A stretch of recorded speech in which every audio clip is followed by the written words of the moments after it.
Hey everybody and welcome back to our channel. In this video, we are going to improve our recording quality on OBS Studio.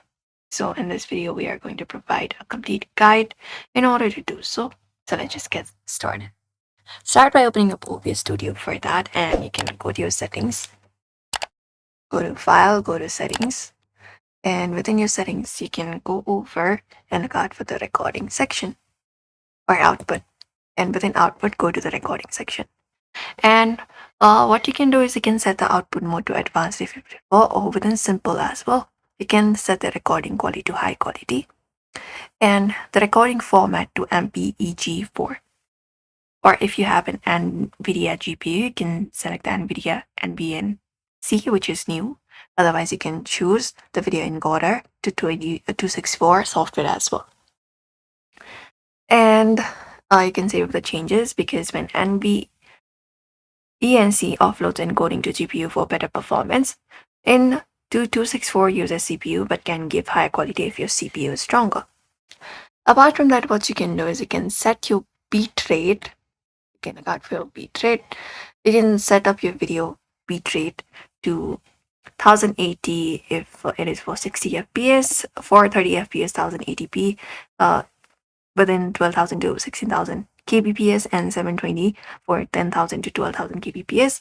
Higher bitrate is equal to better quality but larger file size. And apart from that, you can go to video settings as well, and within video settings, you can choose up your base canvas resolution and your output scale resolution to your monitor resolution, the maximum one, which is 1920 into 1080 in most of the computers. So you can just go over and set it up. If you have more than that, you can just go over and set that resolution to higher as well. And within downscale filter, you can choose 32 samples for sharpest quality, and you can set up the FPS, this common FPS value to 60, or if you have a low-end PC, you can set it to 30 and click on apply and click on OK. Apart from that, you can go to settings, advanced, and within advanced, go to video section.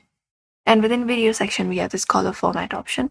You can set this one to NV12, this one right here, and you can set the color space to 709 and the color range to partial or limited, and ensure accurate color and best compatibility with the video players. And that's how you do it. You can just go over and use SSD storage. It speeds up writing large files for high bitrate recordings. You can just go over and do so. And those are probably the best recording you can follow up to basically, improve the recording quality in OBS Studio. So we hope this video was helpful. Give it a thumbs up and subscribe for more tips and tutorials.